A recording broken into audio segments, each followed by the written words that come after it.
Welcome to the Mushroom Show. We are trying out a new format of the show already. I know it's already episode 5, but originally we were doing this thing where we had two different shows. One was Mushroom Coffee, where me and Tegan were talking about all things mushrooms, all things supplements, all things fresh cap, and another show where we were bringing on guests, some of the movers and the shakers of the mushroom world. And we thought it might be better to just combine those two together, where we do one show, we're gonna call it the Mushroom Show, and we're gonna do news, we're gonna do updates, and also we're gonna bring on some awesome people for one-on-one conversations. We have Jeff Chilton, the president and founder of Nammex, today on the Mushroom Show, which I'm super excited about. But yeah, we're super excited to bring this new format, and also, this is really just a way to connect with the mushroom community. We want to make this the one spot that you have to tune into if you want to be part of the mushroom revolution that's happening right now, and we're super excited to be part of it with you. So again, Jeff Chilton is coming up on the Mushroom Show. If you want to skip everything else and just go right to the interview, there are timestamps in the description. And if you're listening to this maybe on Spotify, same thing, you can check out the timestamps in the description and you can jump right into the interview or any section of the interview with Jeff Chilton. So before we get into that, I did want to frame this conversation up a little bit. So Jeff Chilton is an absolute legend in the mushroom space. He's been around for a long time. He started his company, I believe it was in 1983, but we'll let him talk all about that. It could have been 1989. I'll have to check my notes. But he started a company called Nammex, which sells obviously medicinal mushroom powders, medicinal mushroom extracts. Nammex stands for North American Medicinal Mushroom Extracts. But Jeff has done a lot of research in terms of mycelium on grain versus fruiting body, actually studying and researching what compounds are found in what different parts of the mushroom. He's a really interesting guy, and he's obviously brilliant and has a really great take on all this stuff. So I'm super excited to jump into that conversation. But I thought I would first kind of frame it up. We're going to be talking a lot about a lot of kind of complex mycological stuff. A lot of you might already know about the mushroom life cycle and the different parts of the mushroom, but I thought it'd be helpful to frame it up before the conversation. So this, what you see on your screen right now, is the mushroom life cycle. And that is one of the magical things about mushrooms, is it works in a perfect circle. And we did do a whole video on this. So if you want to dive into this topic, you can go check out the video we just did, Spores to Mushrooms, the mushroom life cycle. But real quick, this is what it is. Basically, mushrooms start or end as spores. They germinate, they turn into hyphae. There's two different types of spores, each spore containing half of the genetic material. Those turn into hyphae. When those two hyphae meet, they turn into something called a mycelium. Mycelium will grow throughout a substrate. It will eventually turn into this little hyphal knot, which you see on your screen, which will eventually turn into a pinhead, and just take all of that energy, all of the nutrients that the mycelium has been absorbing, and push it into the fruiting body. And the only reason for the fruiting body, from the point of view of the mushroom, is to produce more spores and start the whole cycle over again. So if you really want to understand mushroom supplements, which we're going to be talking about a lot with Jeff, you really got to understand the mushroom life cycle, because this helps you kind of frame what parts of the mushroom is in what types of supplements, how some supplements might only contain mycelium, how some supplements contain fruiting body, how some might say they combine everything, even though that might not be entirely true. But this is really key to understanding not only mushrooms, but mushroom supplements as well. The other thing we'll really get into, and by the way, I took that image from Jeff's white paper. He wrote a white paper all about medicinal mushrooms, which you can check out. We'll put a link to that in the description.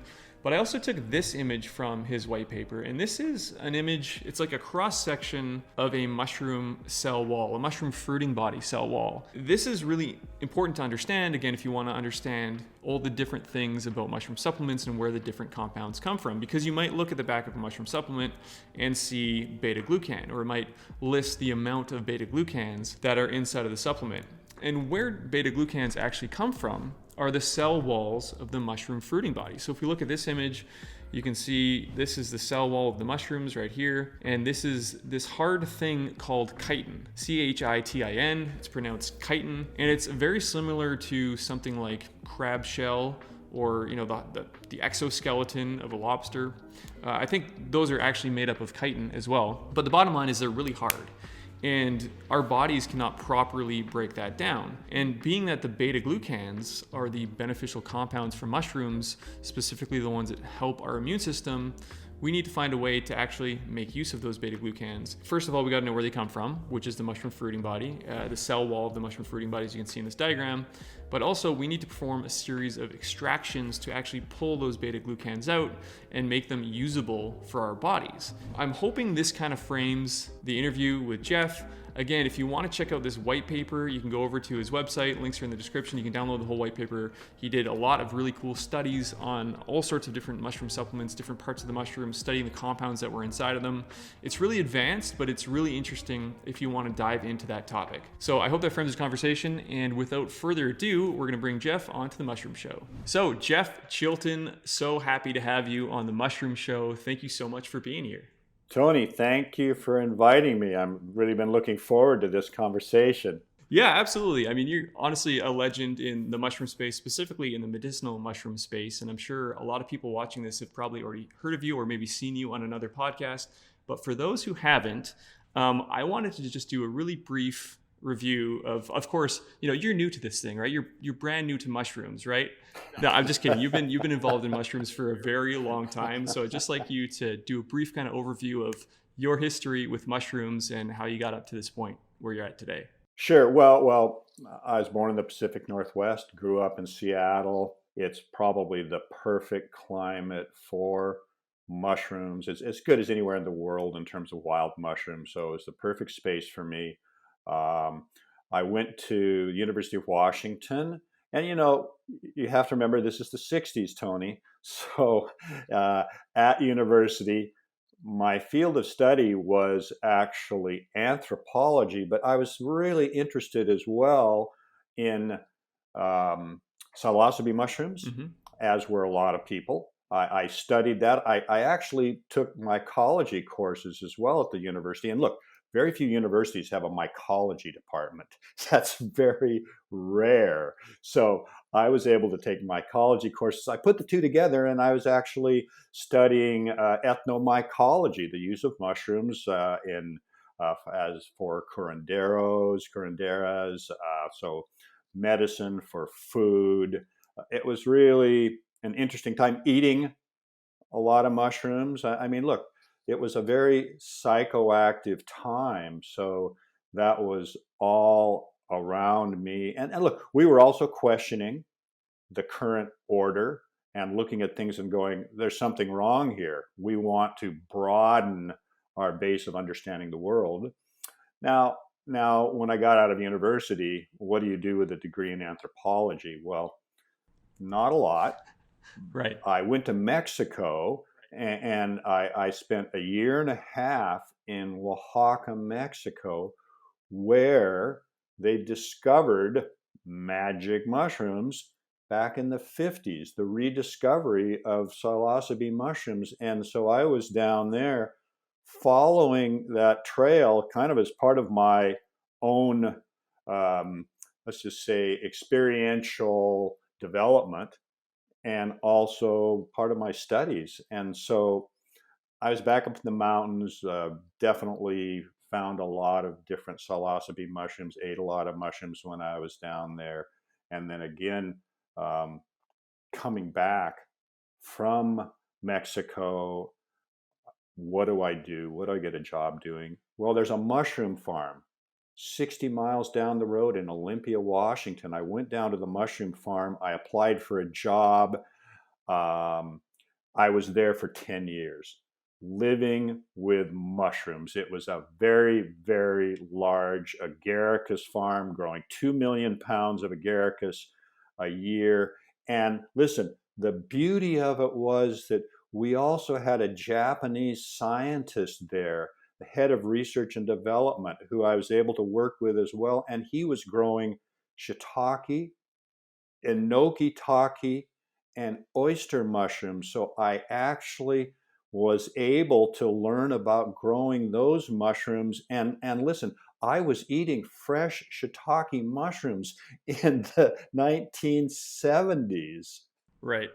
And today that seems, of course, a lot of people are into mushrooms. A lot of people are growing shiitake and enoki and all sorts of oysters. But as you mentioned, in the 70s, way back then, you get mushrooms in a can. Depending on where you're at, you could probably get fresh button mushrooms or agaricus mushrooms. But things like shiitake and enoki, I mean, those were pretty foreign concepts to a lot of people, right? It wasn't commonly available. They were not in the market at all. So essentially, I was able to not only learn how to grow them, which was fantastic. Look, I was so keen if you can imagine, I was so keen. I loved being at the mushroom farm. And look, as you well know, being a mushroom grower yourself, mushrooms do not sleep.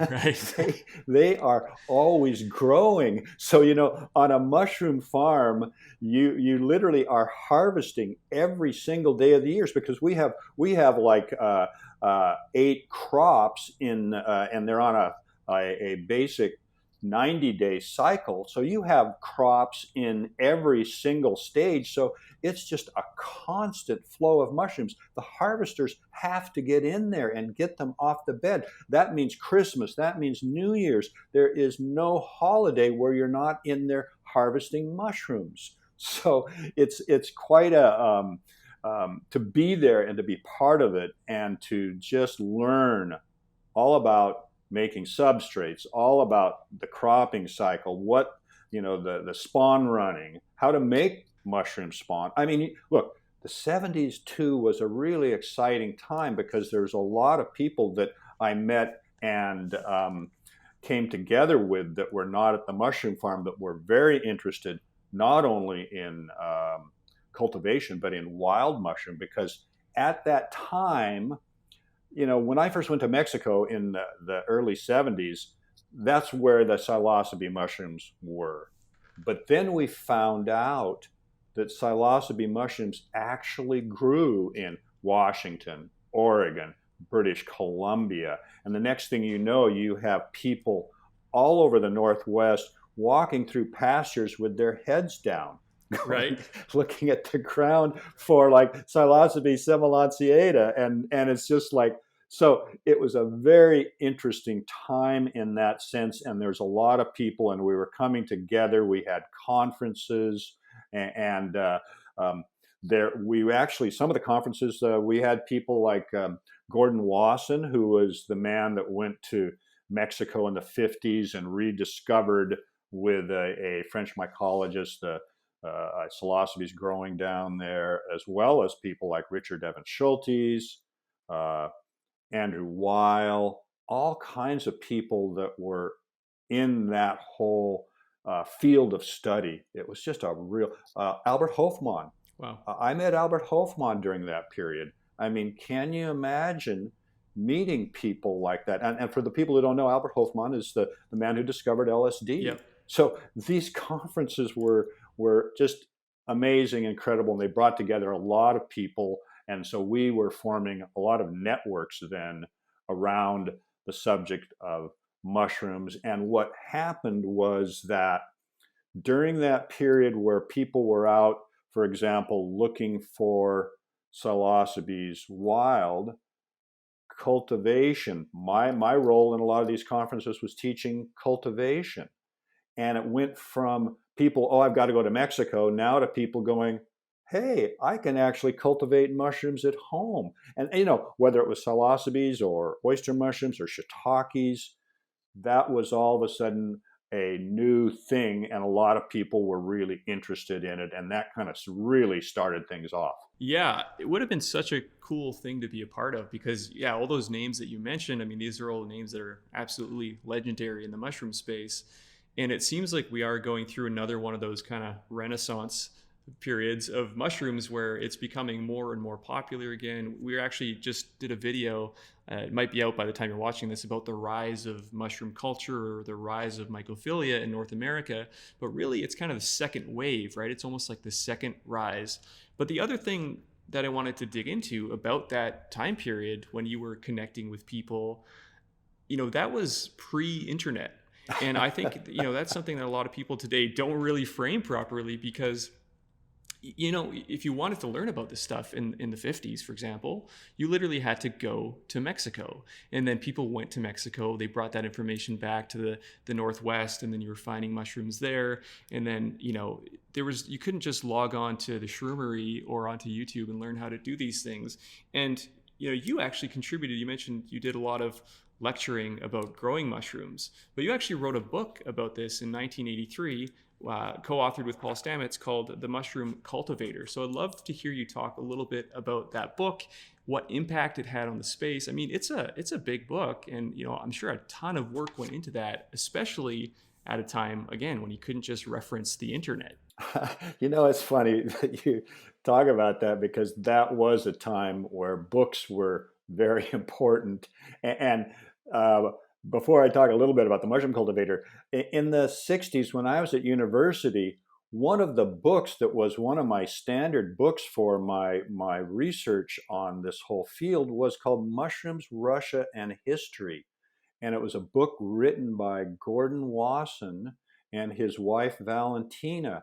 And Tony, this book, there was only 500 copies of this book printed. It was a large format book, complete with watercolors that were done. It was bound and created in Italy on special paper.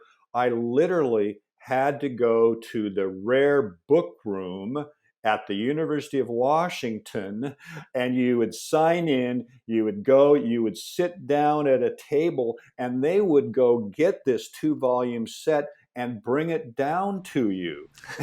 That was one of my primary reference works, because in that book, Gordon Wasson talked about all the different uh, towns, little pueblos in Oaxaca that he visited when he was doing his studies during the 1950s. And what really started things off in terms of psilocybe was that in 1957, Life magazine put out, and which is a large format, very mainstream magazine, put out an article, and it was called Great Expeditions, and it was a discovery of mushrooms that create visions in Mexico.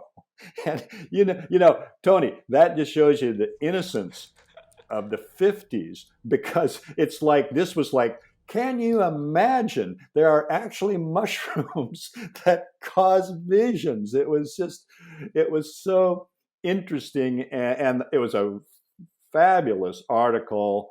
And if anybody has not seen it, if you get a chance to see it, it had beautiful watercolors of the mushrooms. It had the first photos of Maria Sabina in there.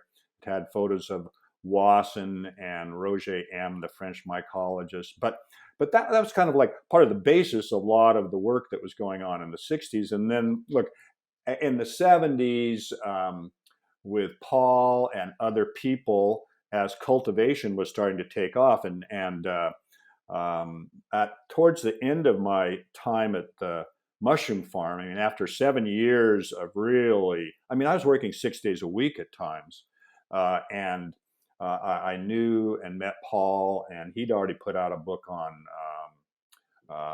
psilocybes that was on identification. Mm-hmm. And so we decided to create the mushroom cultivator. It took about 3 years to actually write.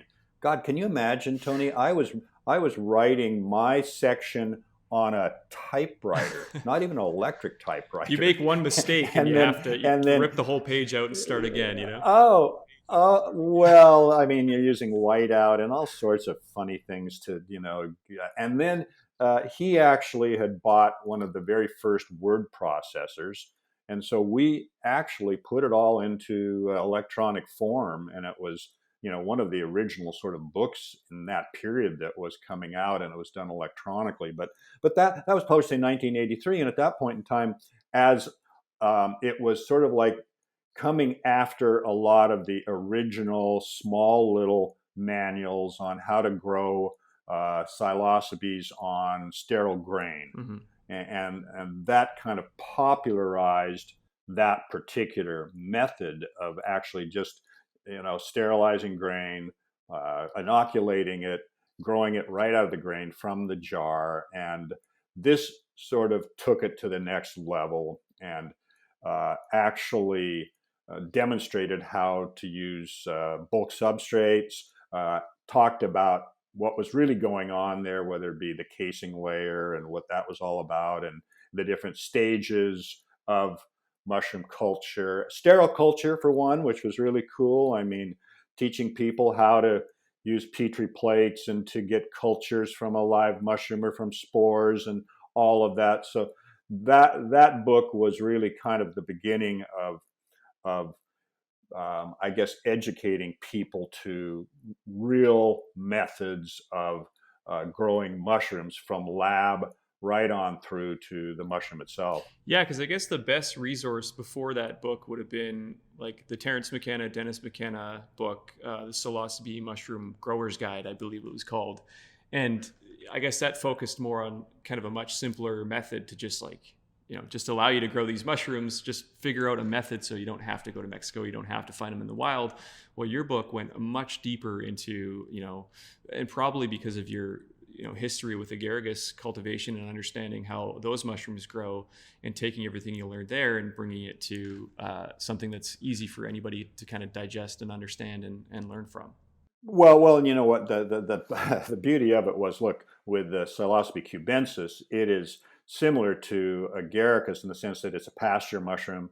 With cubensis, it's even better because it grows right out of dung. So it adapted perfectly to every step in agaricus mushroom. So it was very easy to use that method to grow it. And at that point in time with that book, you could grow it on a much larger scale than actually, as you can imagine, than actually trying to grow these mushrooms out of a jar.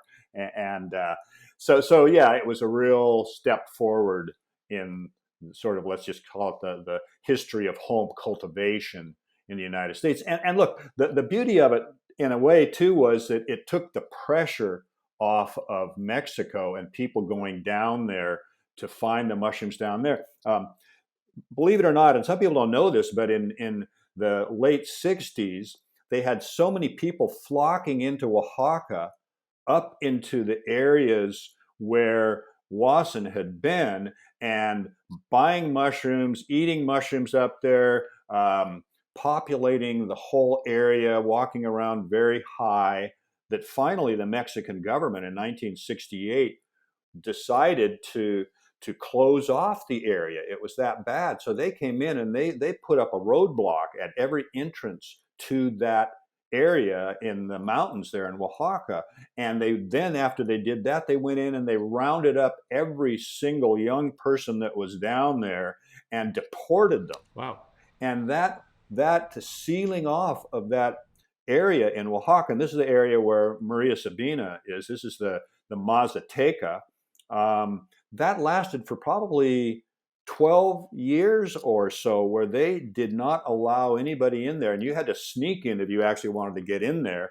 And that was so interesting, because once people knew how to cultivate them, that sort of changed the whole dynamic of, we no longer have to go to Mexico to find these mushrooms. We can now grow them, or we can go out and find them. Because that was part of the mushroom conferences that we did in the late 70s, was all about the fact of, hey, these things are available right in the Pacific Northwest if you know how to where they grow and how to find them. So that was a huge shift.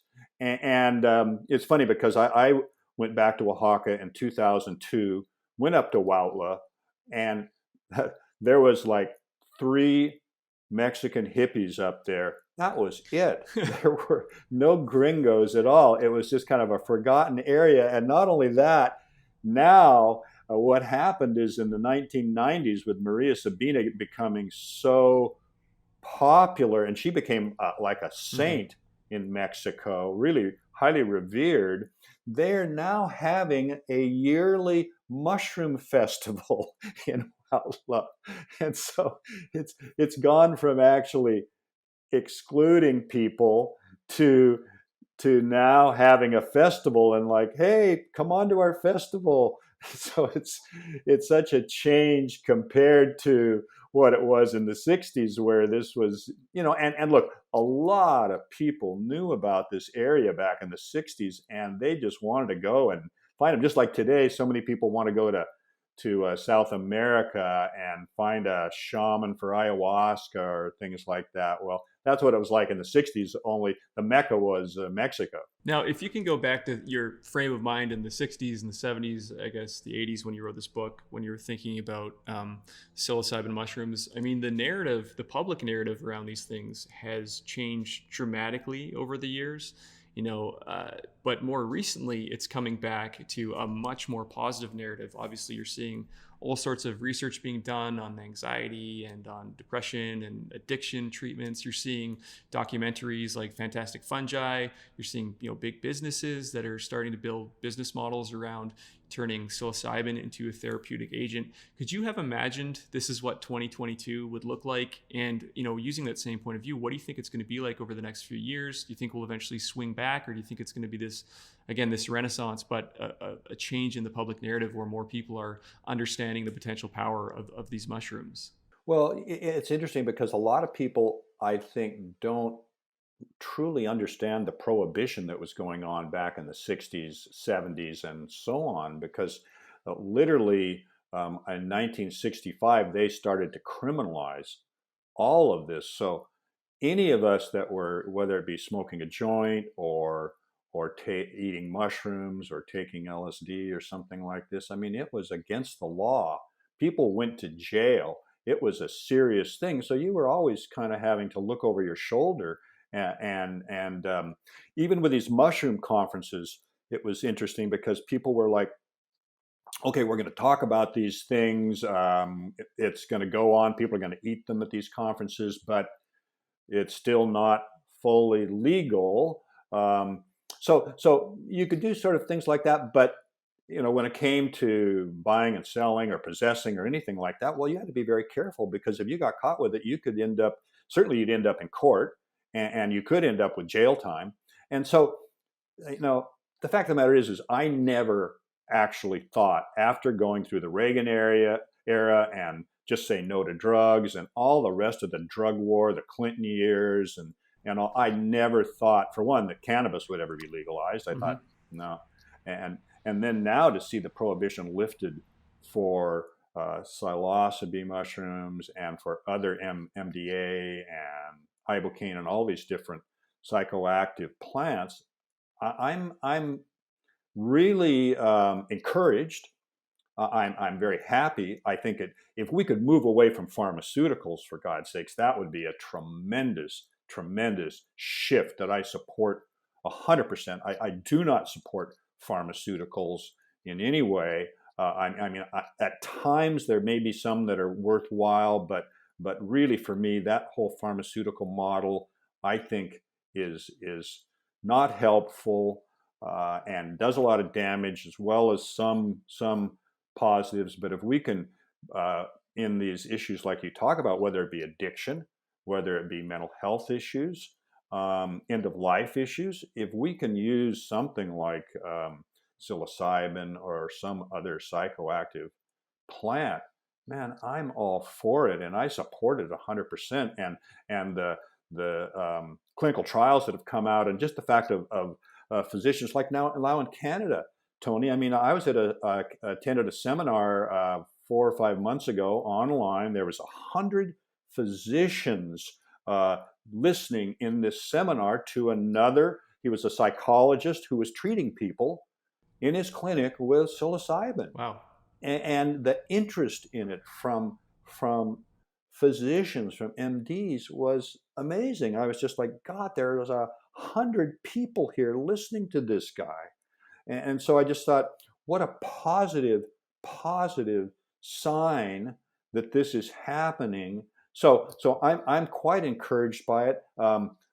Politics, the winds of politics, the winds change. So you could get the wrong person in there, and they could come right back down hard for whatever reason. I don't know. Because right now, as you mentioned as well, there are many companies looking at, for example, psilocybe mushrooms as the next big train, like cannabis, to jump on and make millions of dollars. And that's unfortunate. I mean, I've probably talked to at least a dozen different companies that have that business model where, okay, we want to start out. I talked to one this morning, actually. We're going to start out and we're going to put out a line of functional mushrooms. But where we really want to go is psilocybin mushrooms, and put them out, whether as a nutraceutical product or supplying other markets. But I think everybody who's in that space and is thinking about the cannabis model and how many millions of dollars they can make if they get into this at the right time and with the right amount of it. And that to me is unfortunate because I don't support that really at all. I certainly support if you want to come in and create a line of nutraceuticals, fine. But the rest of it, I really don't support it. I support it in terms of the use for whether it be psychologists or doctors. I also support the use of them in recreation as well. I see nothing wrong with that. Absolutely. So for me, that's great. But I don't like the gold rush mentality that gets mixed up in this whole business, so to speak. That really puts me off. Yeah, and I guess if if your frame of reference is, oh, look what happened to cannabis, why let's go do the same thing in mushrooms. Even though some people might hold those two things in their head as being very similar, they're extraordinarily different, right? And I think maybe part of the natural tension for these companies is that psilocybin, it can be very effective. But you don't need a heck of a lot of it. It's not something that you would consume every day for long periods of time, Exactly. like you would with cannabis, for example. True. And True. I think people, and we'll talk about functional mushrooms too. I definitely want to dive into that. But you're right. Again, a lot of these companies are like, okay, well, we want to do something with mushrooms, psilocybin mushrooms. It's a hot space. It's going to blow up. But in the meantime, we need something else to have some sort of revenue generation. And of course, functional mushrooms don't have any of that gray area, and they have lots of different benefits, but they're very different things. I guess the line between functional mushrooms and psilocybin mushrooms is obviously that psychoactive component. But they're very different things and used in different ways, which I guess, the difference you could say, well, what about microdosing, right? Which I would like to get your opinion on. What do you think? What do you think about microdosing? Is this something that is efficacious? Do you think it's a placebo? Do you think it's just something that people do? Or what are your opinions on microdosing in particular? Well, you know what? I think it's a fad. I think it's for people that want to be cool. And, I think it's more of a placebo than anything else. It's, and, but maybe that's just a way to slowly introduce the whole idea of consuming psilocybin into the population in a slow way.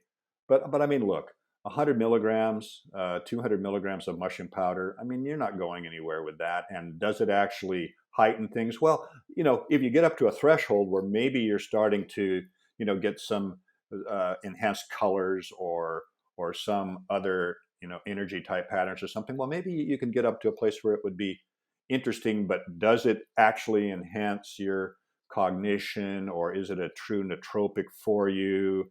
That's a real gray area to me. And placebo is certainly very strong, and being part of the cool kids, so to speak, is the other side of it. And yeah, I have to tell you, I was kind of shocked when I was in Vancouver recently and seeing that there are actually stores in Vancouver that are selling microdoses, encapsulated bottles of microdoses in Vancouver. And I thought, you know what? Vancouver's always out in front of everywhere. It's kind of like the Amsterdam of North America, And but for me, and I've had conversations with Dennis McKenna on this. Dennis is a friend, and he's really shakes his head at it as well. Taking a serious dose of psilocybin is a very profound experience, and one that can be very beneficial if done in the right way, setting, and these types of things taken into consideration.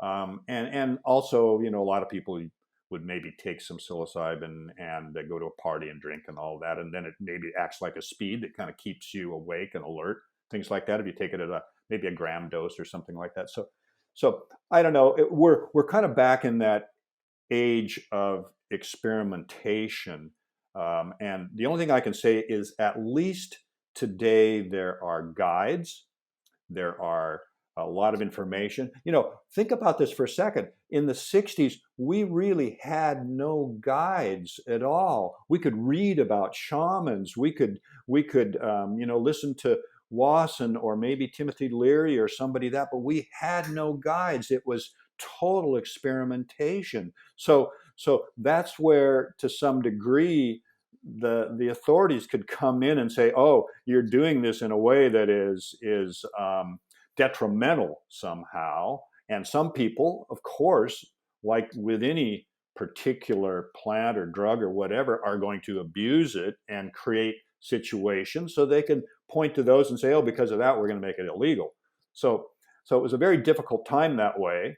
Um, and not only did we have no guides, but we also had the police that we had to worry about. So it was so different than today, especially, Tony, being in Canada, where, look, we've had relaxed restrictions on these things for a long time compared to the South, compared to the United States. I mean, that's one of the things that I've always appreciated about Canada is not very many people have gone to jail for cannabis or for mushrooms. Mm-hmm. So that's a very positive thing. Whereas in the US, the jails are full of people that have done nothing more than been part of the cannabis culture or mushrooms or what have you. Look, I can literally say this.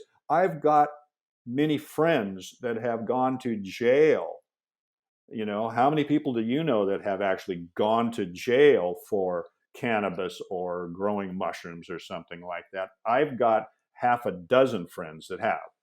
Yeah, it is pretty wild to think about. And but on that same point, it is still kind of a gray area. Like you mentioned Vancouver, you're right. It's weird. You can walk down, I forget what street I was there. You could see there's, right on the main. Seymour for one, and Davies the other. Seymour or Davie, either one of It those. just says mushrooms, and I thought this can't be real, but it is, and it seems to be a pretty low priority, and it's just this kind of active civil disobedience that seems to be working. And again, to me, it's very Yes. reminiscent of what was going on in the early 2000s or the early noughts with like Mark Emery and the cannabis culture in Vancouver. Yes. Very similar.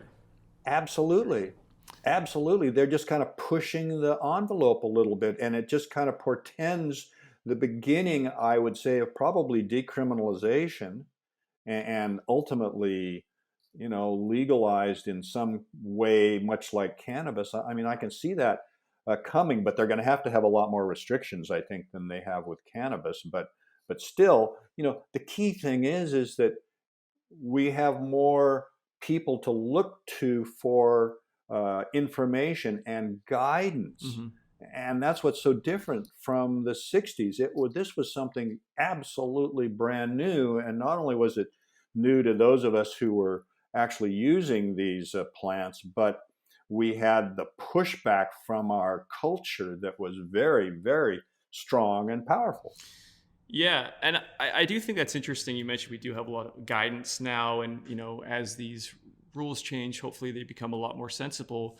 But it still comes down to a lot of the times of people that are making these laws and making these rules. And I've been following a little bit like the decriminalization or the legalization that's happening in Oregon.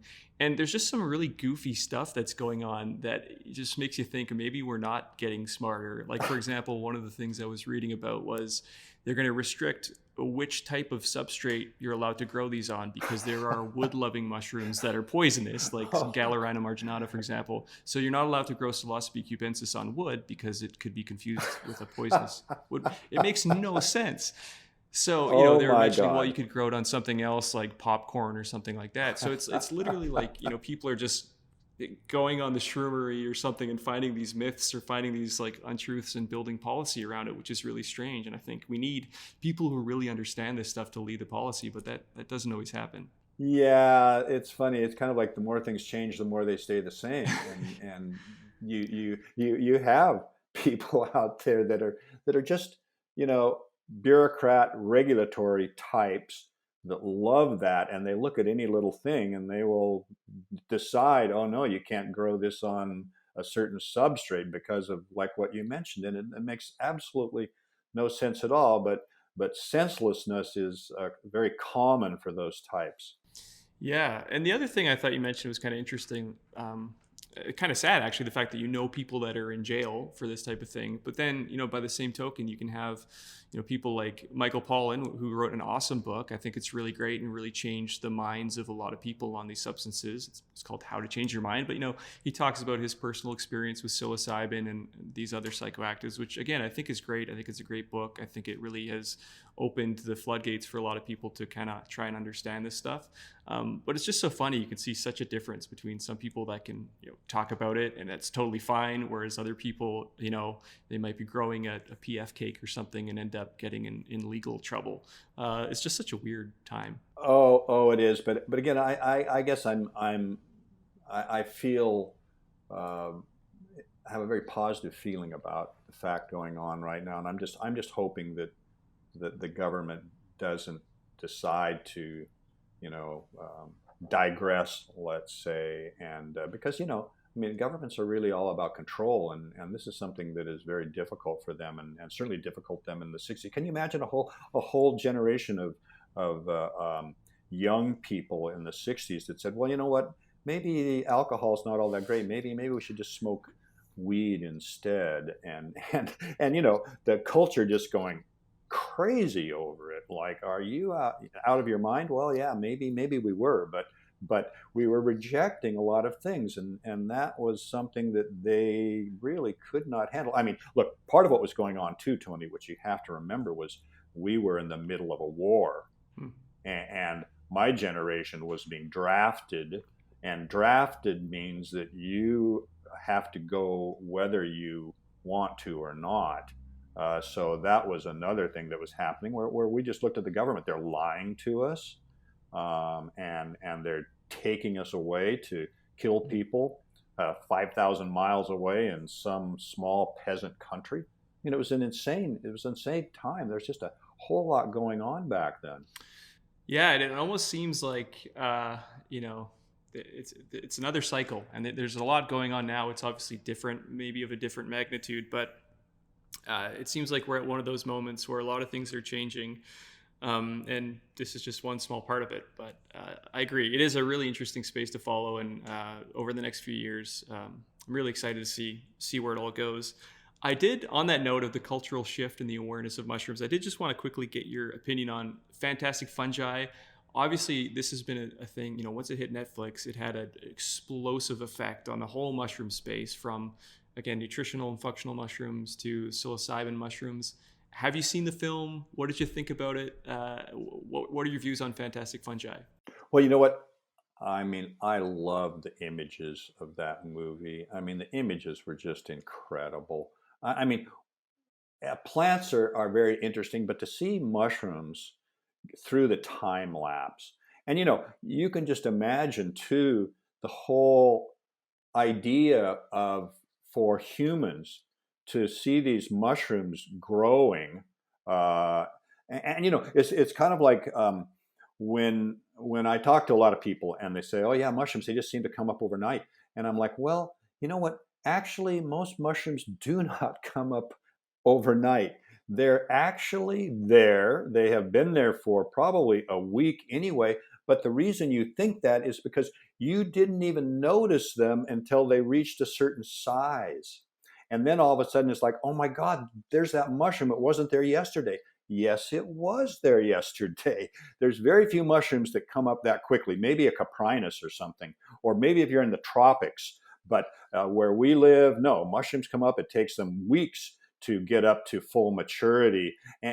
But getting back to Fantastic Fungi, I loved the time lapse. I mean, it wasn't that just the most incredible Yeah, thing yeah, that you could imagine, seeing these things grow and go through in such a sort of a quickness, in 10 seconds, what takes them a week or something. I mean, it was beautiful.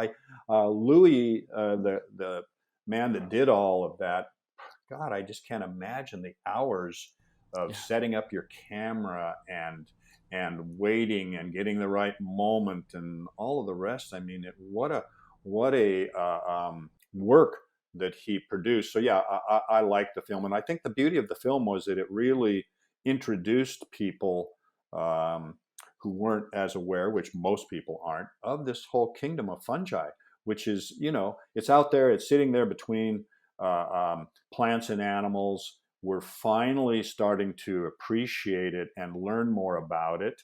That's just kind of like when I think about the fact of growing mushrooms and working on a mushroom farm in the 70s. And I talk to people today, Tony, and I say, have you ever been to a mushroom farm?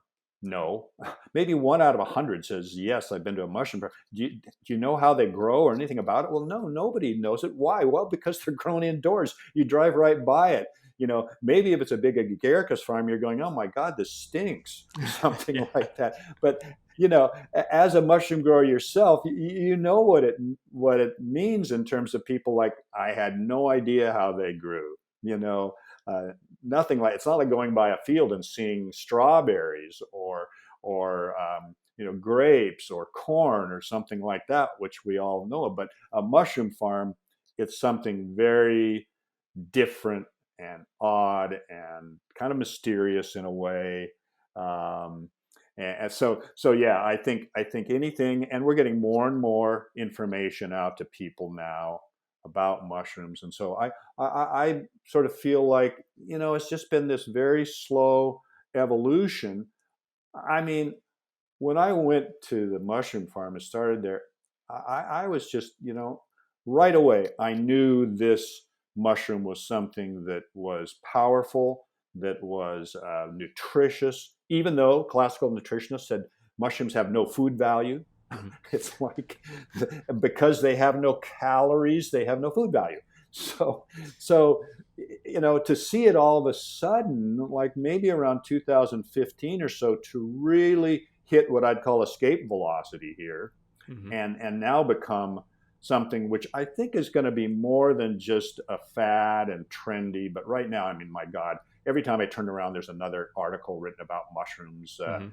on some aspect of mushrooms, whether it's food or whether it's just, isn't this so cool, or growing mushrooms or something. So I feel really good about it, and I think anything that can come out like his movie is great and really helps to educate people to the wonders and the beauty and the benefits of mushrooms. Totally. And I think, it's much like the analogy that you mentioned of how mushrooms grow. They're kind of like this, overnight success story, but it's not an overnight success story. It's been happening for a long time. And I think you can make the analogy to what's going on in mushrooms right now. Like you said, it's been percolating for a very, very long time. And yeah, maybe sometime around 2015, 2016, it's kind of hit escape velocity. And all of a sudden people are like, oh, wow, what the heck? I didn't know mushrooms were so cool.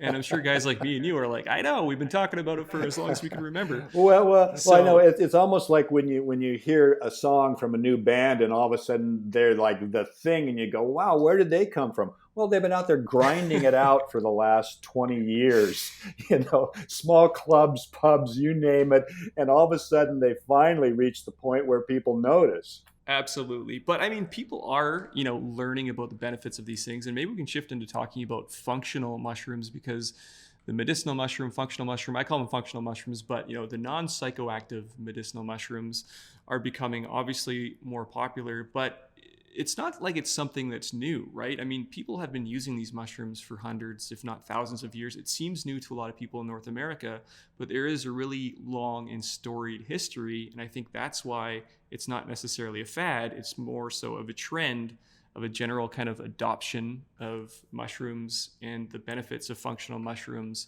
in North America. So you're the founder and president of a business called Nammex, B2B supplier of mushroom extracts, mushroom powders, among other things. I'd like to learn a little bit more about that, about Nammex, about what you do, about some of the passion behind mushrooms that you put into that company. So what are you doing with Nammex? My company, Nammex, actually was certified organic since 1993, but there I am in China. I'm growing mushrooms over there, and I'm like, look, I want these products to be certified organic. So I organized and took OCIA to China with me in 1997, and we did the very first organic certification workshop for mushrooms in China in 1997, and that really started the whole process of Chinese growers getting certified. And look, that, a lot of people are just sort of like, oh yeah, organic certification, whatever. I'm sure it's really certified or not. And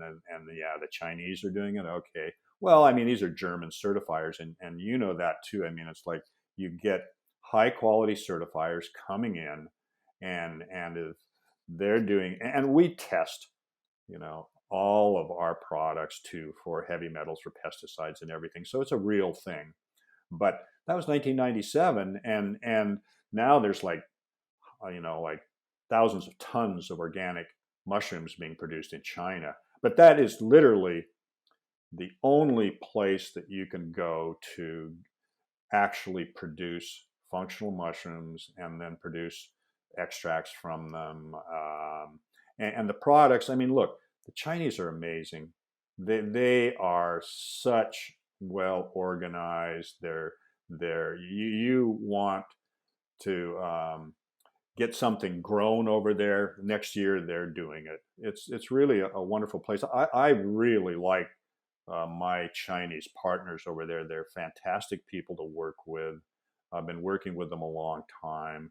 And that's something, when I hear people like bashing China, I'm just kind of like, it's really sad that people feel like they have to do that. Yeah, and I like to think of it. I mean, one of the things I like to make an analogy. It's like coffee, right? So when you're drinking coffee, I like a good cup of coffee myself. Coffee comes from the places in the world where it makes sense to grow coffee. And some of the best places in the world, if you walked into a Starbucks, you'd expect your coffee to come from maybe Guatemala or Nicaragua or Tanzania, for example, which is, I think, where you happen to be right now. Or no, Tanzania. Where are you right now? I'm in Tasmania. Tasmania. Tanzania, Sorry, that's close. Right there. It's close, right? As I was saying, I was like, that doesn't quite sound right. But either way, anyways, they have some good coffee there. So that's where you'd expect to get coffee from, because that's where not only the infrastructure, but also the climate and, the knowledge, and that's where good coffee comes from. And, a similar analogy could be made with mushrooms, but for some reason people assume that something like a reishi mushroom, which has been grown in China for a very, very long time, they've done a very good job. They know how to do it. The infrastructure, the knowledge, the generational knowledge on these family farms is all there, but people expect it to be grown for some reason in the US. And I think there's a knowledge gap there that needs to be filled. Absolutely right. And I mean, look, the other side of it, of course, is the people that are growing myceliated grain products in the US. That's their number one club to bash me and anybody else that's producing products in China with. And that's a subject, I mean, you know well too. I mean, the fact that in the U.S. you have companies that are growing mycelium on sterile grain, which you understand, like I do, is nothing more than grain spawn. And it kind of reminds me. I have some right here. I don't know if you can see this. Okay, yeah. Well, and it's kind of not much different than I think back to back in the 70s when they're growing psilocybe mushrooms on sterile grain, and they're actually growing mushrooms out of that sterile grain. And now here you have people that are growing that mycelium on sterile grain. They're not even growing mushrooms from it. They're just harvesting that sterilized grain with mycelium on it, grinding it to a powder. The worst part about it is then calling it mushroom. That's what I don't like, because look, if you're going to sell that product, call it what it is. I mean, it's actually just tempeh that has been dried and ground to a powder. If you analyze it, it is starch. And we've done proximate analyses with this, which is the most interesting thing of all, because what it shows you is that, and approximate is a nutritional analysis. The nutritional analysis of those products, it just follows exactly the track of the grain itself. Yeah, and people that are watching the show might understand what mycelium on grain is, but basically it's an intermediary step in the mushroom growing process where mycelium is grown out on a sterile grain like brown rice or oats or sometimes rye. I think this one here that I was showing you, this is lion's mane on rye. And you need to add this like a seed to another substrate basically to grow the mushroom. but I guess some people decided you could just grind this up and sell that as a mushroom supplement. And the other thing I find too is this whole idea of full spectrum, where I guess if you leave a bag of grain spawn long enough, it will produce little primordial fruiting bodies. And you could say, well, it contains the mycelium, it contains a fruiting body. But I think if you did an analysis, and you've done a lot of work on this, if you actually do an analysis on the product, a lot of it contains alpha glucan or starch. Exactly. Right? It's primarily starch, and that's where I did a study in 2015. It's called Redefining Medicinal Mushrooms. And look, Tony, that just kind of changed the whole industry, because I demonstrated in my study using analysis that those products were mostly starch with very little beta glucan. And that was something that those companies did not want to admit to. They didn't want anybody to really know that that's the process, and the fact that they were not removing the grain from the product. And so people who thought they were getting a mushroom product were actually getting mostly grain starch. And not only was it unethical, but you had people with naturopaths were actually prescribing those products to people when somebody had a life-threatening illness. And it was just so to me unethical, again, that this was happening, to be calling these products mushrooms, or like you say, full spectrum. That was kind of like the bait and switch. Oh, it's got and they call it fruiting body. And look, I don't like that term at all, because we're talking about a mushroom. But they say, oh, my mushroom has a fruiting body, it has mycelium, it has spore, it's got secondary metabolites. I mean, it's just simply kind of a way trying to capture the word mushroom, when in fact, look, there's only one thing that's a mushroom, and that is a mushroom. And I hate it when I hear people talking about fruiting bodies, because hey, that's a mushroom. Why don't you just call a mushroom a mushroom?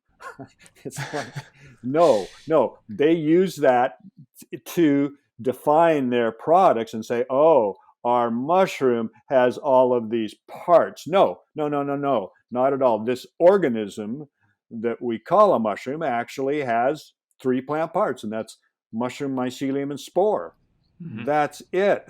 So, don't talk about full spectrum in this whole. It's just a way to obfuscate what they're actually selling. The other thing they do is say, oh, our product is fermented.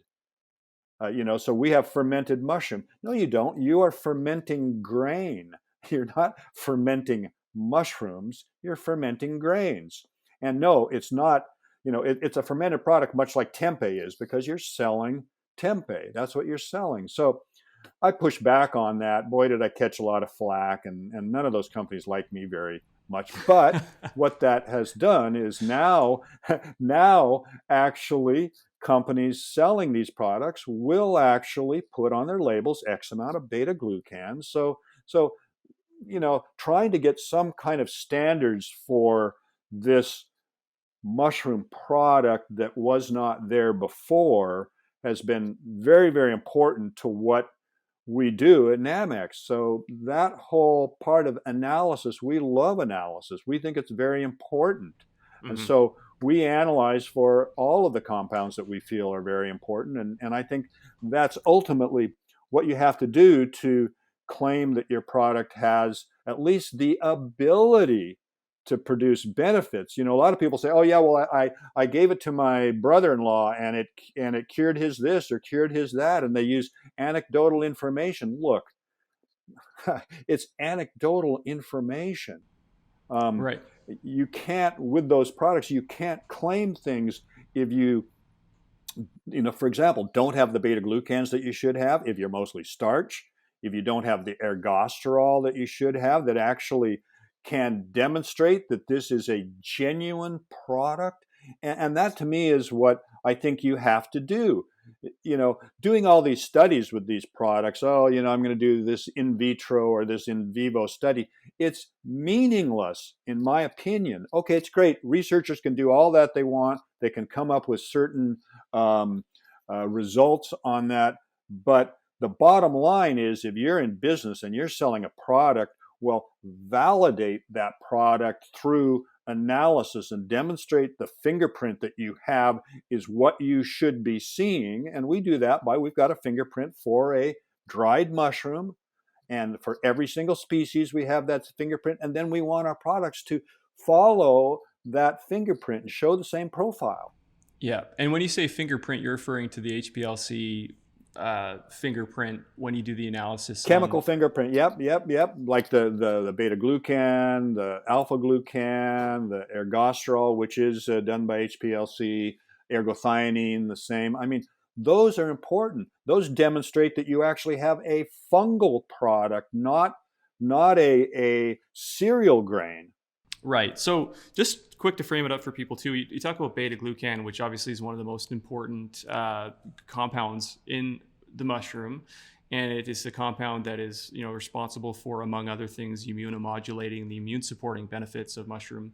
But can you explain in simple terms, what is a beta glucan, where is it found, and what is it doing for our bodies?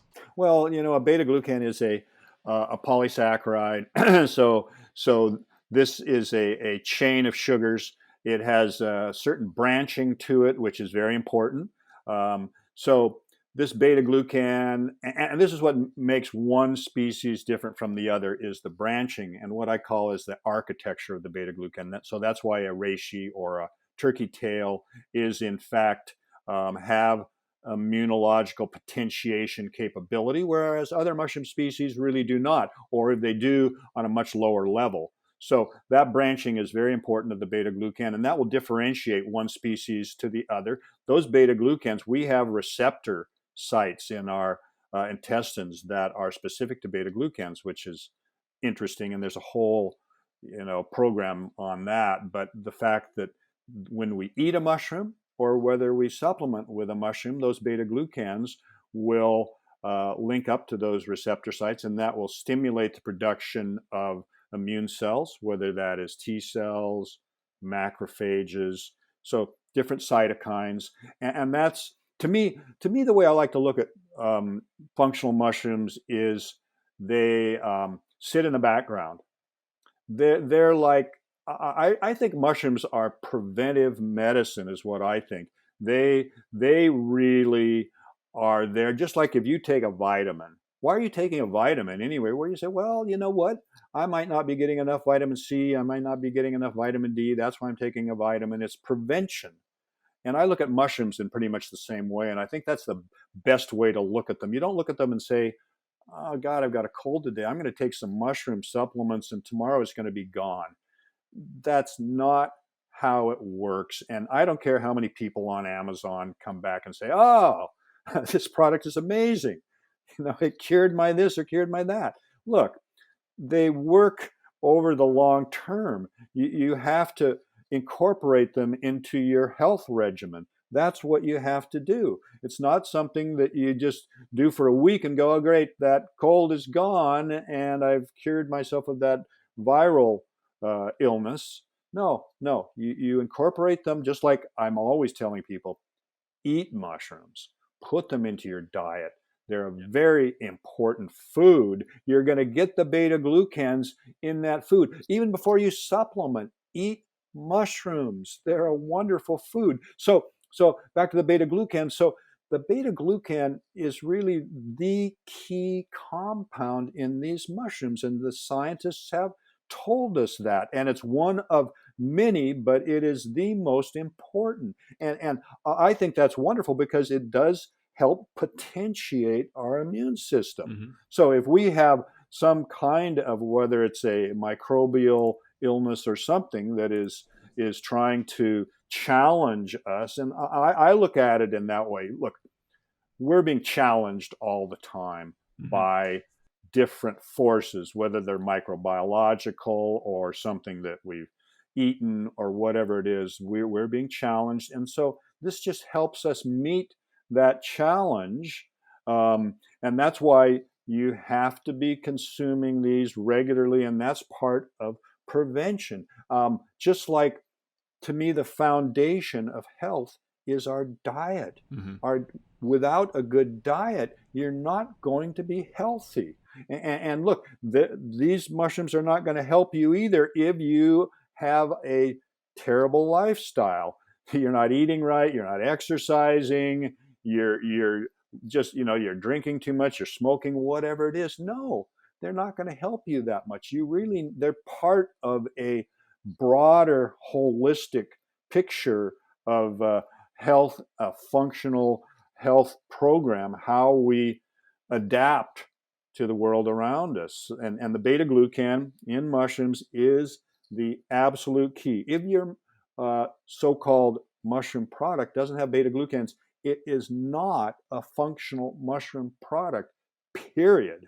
Absolutely not. And that's where all of these myceliated grain products fall flat. They do not have any, most of them, the ones we have tested, and we test all the time, are 5% or less of beta glucans. Actual genuine mushrooms are 25 to 60% beta glucan. What I think is very interesting about all our beta glucan testing, which mushrooms have the highest levels? Turkey tail and reishi. And I just thought, God, that is just fascinating to me. Turkey tail and reishi, highest levels of beta glucans. God, that is just so interesting. Yeah, and those are also the ones that existed and were used long before we could test for beta glucan. So it just kind of proves it, it almost proves the efficacy of we know these things are working, we know these things are doing something. Why are they doing this? And then the science discovers, of course, it's the beta glucan located in the mushroom. There's different ways you can extract it. You can actually test for it. You can put it right on the label to show what's in it. Because at the end of the day, right, people are taking these mushrooms, these functional mushrooms, because they're looking for some sort of benefit to their health. They have some sort of health goal they're trying to achieve, perhaps a problem they're trying to address.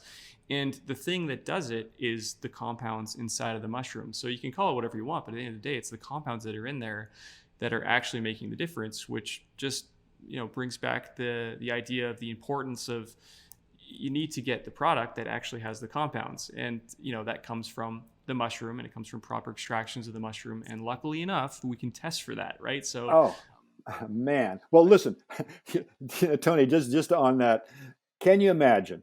I'm traveling through China in the 90s. I'm visiting all sorts of factories. I'm at conferences. People are coming up to me left, right, and center. Would you like to buy my product? And I look at it, and it's a brown powder. I'm like, all I'm seeing here is a brown powder. I do not know what you're selling. You say it's shiitake extract or reishi extract. How do I know that it's a product that has any value unless I can test it in some way? And God, back then, in some cases you're using a polysaccharide test, which is an absolutely useless test because it also measures the alpha glucans. So the fact of now, today, having the ability to run multiple tests is just an absolute game changer and has brought the whole mushroom category up to a much higher level to where we can actually have some certainty that that product has the ability to provide benefits. Yeah, and I think consumers are getting smarter about it, right? I mean, it's still kind of a complex story to tell. I think a lot of people, they just want the benefits of the mushroom. And when you start talking about mycelium on grain and all this stuff, they just kind of say, oh, forget it, right? Like, I'm just going to go with somebody I know and I can trust. But, I think consumers are becoming more aware of it as mushrooms are becoming more and more of a thing.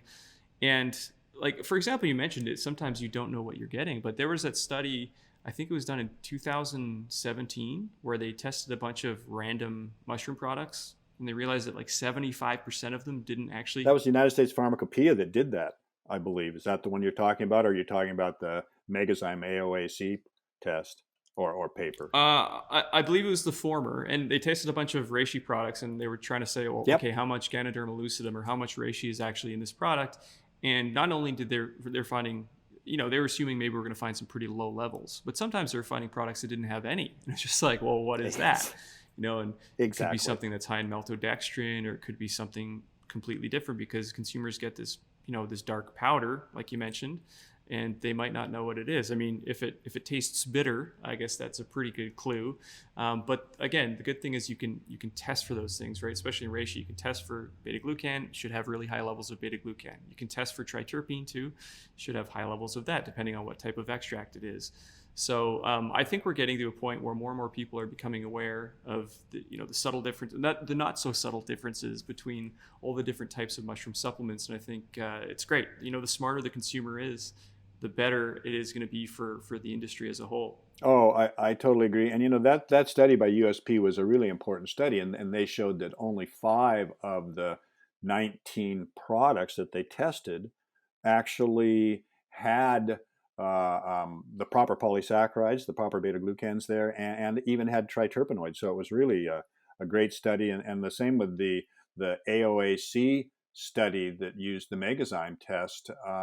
And it was great to have those published because at the time after publishing my white paper redefining medicinal mushrooms in 2015, I didn't have a lot of backup for that, but those two studies came out and they completely validated the work that I had done in that paper. So it was really important for me that I had other groups, and this was USP as well as AOAC, which is the actual organization that will validate analytical methods.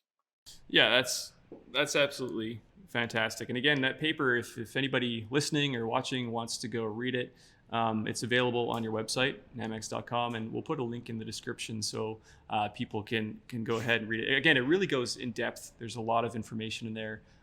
It's not, it's obviously super clear and super digestible, but it definitely goes in depth, which I think is awesome and totally needed. What are you seeing?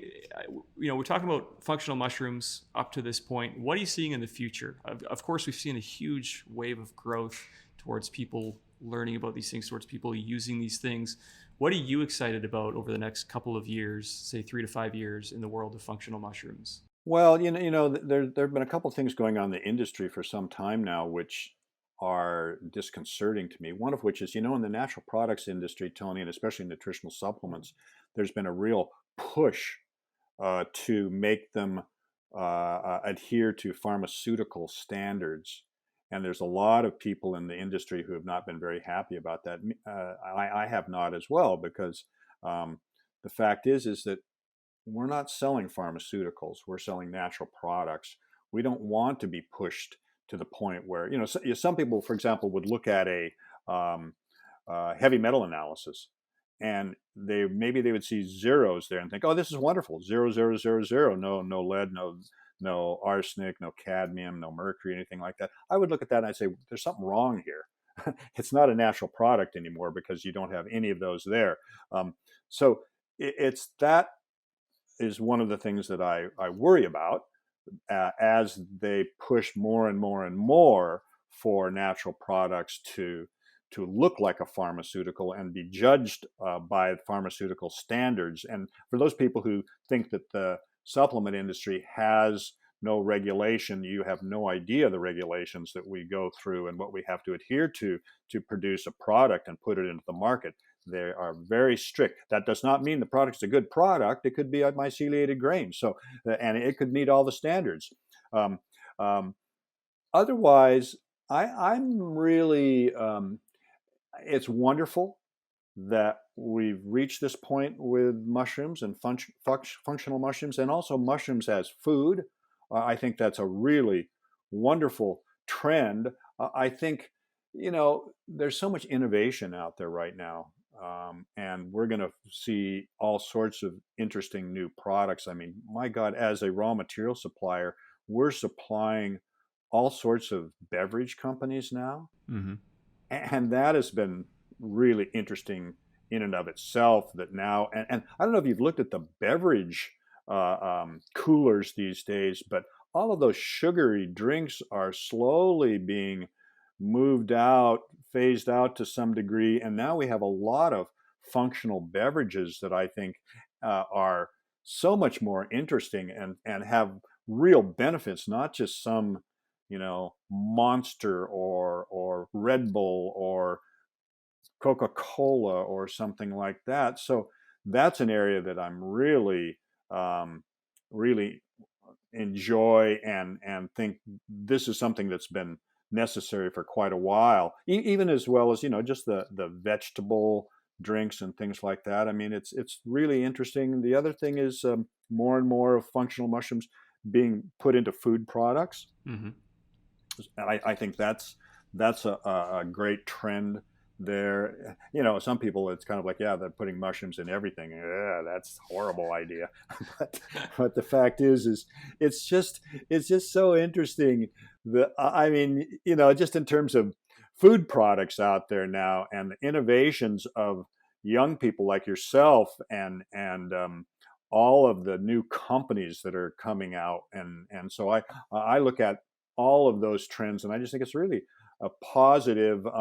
I don't know what that might mean in terms of, are we going to get to the point where we are, for example, coming out with a lion's mane product and they built it up to have higher levels of haricinones or something like that. By the way, I don't know if I talked to you about this, but we just did a study on lion's mane with a Japanese scientist, and we tested different lion's mane mushrooms, and then we just tested a bunch of lion's mane extracts. Well, it turns out that the level of haricinones in lion's mane varies a lot according to the basic raw material. Hmm. And I was just sort of thinking all along, well, no, it's probably pretty much the same in most of these. Not at all. In fact, then I found a Korean study that showed, depending on the particular cultivar that they were using, the levels of haricinones was from 1 to like 8% or something like that. I mean, it was really and it wasn't exactly 1% or 8%, but it was like there was a broad difference between them. And that made me think, God, here we go. Now we're going down this whole thing of, like with reishi, look at the cultivar. The cultivar is going to be the amount of triterpenoids that it will produce depends on the strain, depends on that cultivar. That was very clear to me right from 2000, but I never expected that to be something like a lion's mane and haricinone. So these are things, certainly as Nammex moves forward, that we're really investigating, and we're going to have to look at the cultivar lion's mane, which one produces the let's just say the best amount of haricinones. And that's where certainly we're going, because again, we really believe in the active compounds. We're not trying to build them up at this point, but someone's going to come along and start to do that as well. Yeah, and just to frame it up again for people listening, so the haricinone is the compound in the lion's mane mushroom that is responsible for the nerve growth factor, or kind of the brain boosting benefits of lion's mane. And you mentioned standardization, which I think is really important, right? I mean, harking back to us talking about psilocybin and like how much that can vary depending on the mushroom species and depending on the type of the mushroom or the part of the mushroom or whatever that you harvest. Functional mushrooms can be very much the same. That's interesting that you say that about lion's mane. I was definitely unaware of that, but I think standardization is important. And did that play a role in your recent decision to start cultivating turkey tail? This is something relatively new for Nammex. Instead of wild harvesting turkey tail, you're starting to cultivate it. Is that because you want to work on the cultivar and make sure that it can be standardized, or what was the thought behind cultivating turkey tail? Well, you know what, wildcrafting is just not. It's I think wildcrafting is kind of a detrimental kind of industry. You go out, you know, if something is of value, pretty soon they go and they collect it all, and next thing you know, you've got an issue there. Um, with turkey tail, the wild harvesters, there's lookalikes that can get in. Some of the turkey tail that could be harvested could be old. And that's where, to me, cultivation is so much more important when you're dealing with trying to produce a product that is literally, as much as you can, the same all the time. Cultivation is really important. So I've been trying to get somebody to cultivate turkey tail now for 5 years. Nobody wanted to do it because every block has, maybe it's got a dozen different turkey tail on it, and they're all lightweight. Tony, it's like literally the first experiments we did, I saw the greenhouse, I saw all the turkey tail growing in there, and then I saw them all being laid out to dry, and I went, oh wow, that looks really great. A couple 100 kilos there. He said, no, 12 kilos. I went, what? 12 kilos off of Wow. maybe, I don't know, 50 blocks, 100 blocks, 12 kilos of dried turkey tail. It was just insane. And so nobody wanted to grow them because they just figured there was no real, they couldn't make any money doing it. Well, we finally were able to get somebody to do it on a very large scale, so where they had tens of thousands of blocks. And last year we produced 8 dried tons. Yeah, and turkey tail. It's funny though, because turkey tail is one of these mushrooms. It's not like it's super difficult to grow. You compare it to something like Exactly. cordyceps, which has a difficult life cycle. Turkey tail mushroom, you can basically it'll grow on anything. Like just wants to grow. Yeah. And the problem is that you can grow it, but then at the end of the day, you're like, God, all of those mushrooms that I harvested, and all I've got is 5 kilos. It's just like, it's not something that anybody would, want to do a real industrial production of. It's just, it's a very lightweight, flimsy little thing, and you dry it out, and it's just like light as a feather. Yeah. And, I guess that kind of wraps up the idea of functional mushrooms in general. It's like, it takes a lot of effort to produce these things. It takes a lot of effort to be done right. And, the mushroom that you harvest is the final thing, but there's a lot of work that goes into it. And, I think that's something that, again, more and more people are starting to understand the purpose, the importance of growing these mushrooms, the importance of, testing for these compounds, the importance of putting forth a product that is actually going to make a difference. Because one of the things that always kind of bugs me is, you'll meet somebody and they're like, okay, I tried, functional mushrooms for XYZ thing I was trying to deal with, didn't do anything, didn't work. And you ask them, well, okay, well, like, what were you using? And they'll mention some type of brown rice or oat-based thing. And you just think, okay, well, you didn't actually try mushrooms. And it kind of gives mushrooms a bad name for some people, which is disappointing. But again, more and more people, because of the great work that you're doing, great work that a lot of people in this community are doing, educating people, the more people know about these things, the more empowered they are to make the better decisions in terms of mushroom supplements that they're using for their own health. So it's really cool to see. Oh yeah, absolutely. And it's really, for me, it's encouraging that I see more and more companies on their labels and in their marketing materials, no grain, no mycelium, no starch. That to me is really encouraging to know that message has gotten out there, and that now people are differentiating, just like having beta glucans on the label. This is really an important step forward. Yeah, absolutely. And in terms of things that you want people to know, as we're kind of wrapping this up, is there anything else that you wanna get in that I didn't happen to ask you during this interview? Well, you know what? I guess for me, one of the things that I like to do is just tell people, look, mushrooms are a very nutritious food.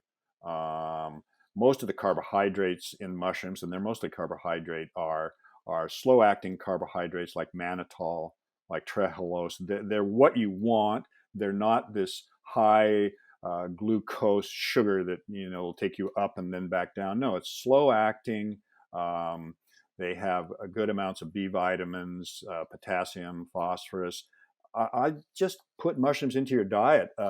Mushrooms are a wonderful food. Start there. If you're not eating mushrooms, get them into your diet. They're very important. All of the large tests that have been done out there in Asia, especially where they do a whole what's your diet like, they find that people who eat mushrooms live longer. And I believe that. I really do. I just think there's something that is a very healthful food, and they have a place in our diet. So I'm always just telling people, yeah, please put them into your diet. And if you feel like you want more, then think about supplementing, but get them into your diet first. It's just a very versatile, wonderful food. Yeah, I totally agree. No matter how you get them, getting mushrooms in your diet is super important. And yeah, you're a mushroom guy. You're right. You're a mushroom guy. You've lived with mushrooms. You know what it's like. Yeah, well, and I experienced it myself too. Like, quite honestly, I used to be one of these guys that got sick like all of the time. And again, we talked about sometimes it's not always the effect you feel right away. Obviously, it's sometimes what you don't notice or what doesn't happen to you when you introduce these mushrooms into your diet. And since I started really eating a lot of mushrooms and using a lot of mushrooms as a supplement, probably sometime around 2015 or 2016. It sounds ridiculous, but I haven't gotten sick like once really. And before, like I said, it was every 3 or 4 months, like clockwork, I'd get sick. And again, that's anecdotal, but there's a lot of research to support the immuno benefits of mushrooms. So I can't agree with you anymore. I mean, put mushrooms into your diet. You're not going to regret it, of course. If people don't like them, well, there's lots of ways you can get them into your diet nowadays, whether it's, mushrooms in your coffee or just get them to cook them. You can get someone to cook them properly and you'll probably enjoy them a lot more anyways. Yeah. Well, look, Tony, I just want to say that I really enjoy what you're doing. I love your videos that you put out. I mean, you're doing such a fabulous job on there. It's just wonderful to see, and you're spreading the message, and I just love that. And every time I see a new one of your videos, I'm just like, God, you're doing such a great job. And so now that you've got your podcast and everything, man, just keep doing it, because you're really spreading the message and spreading the word. And I just, like I say, I love what you're doing. Awesome. That actually means a lot, Jeff. So thank you so much. And yeah, I'm super happy doing it. I mean, spreading the spores or spreading the message of mushrooms is something we really enjoy doing, and there's going to be plenty more of it. If people want to learn more about you, about Nammex, where would you point them to?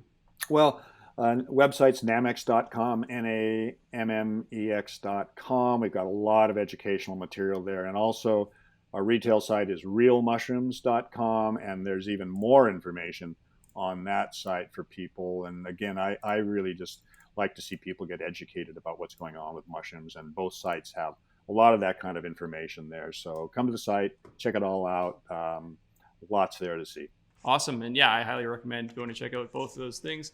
Jeff Chilton, thank you so much for joining us. Excuse me. Thank you so much for joining us on The Mushroom Show. I think people are going to get a ton out of this episode, so I really, really appreciate your time. You're welcome, and thanks for having me, Tony. Great to have this conversation with you. Absolutely. Yeah, and say hello to Tegan for me. All right. I will. Okay. Thanks so much, Jeff. You're welcome. Have a good one. See ya. Bye.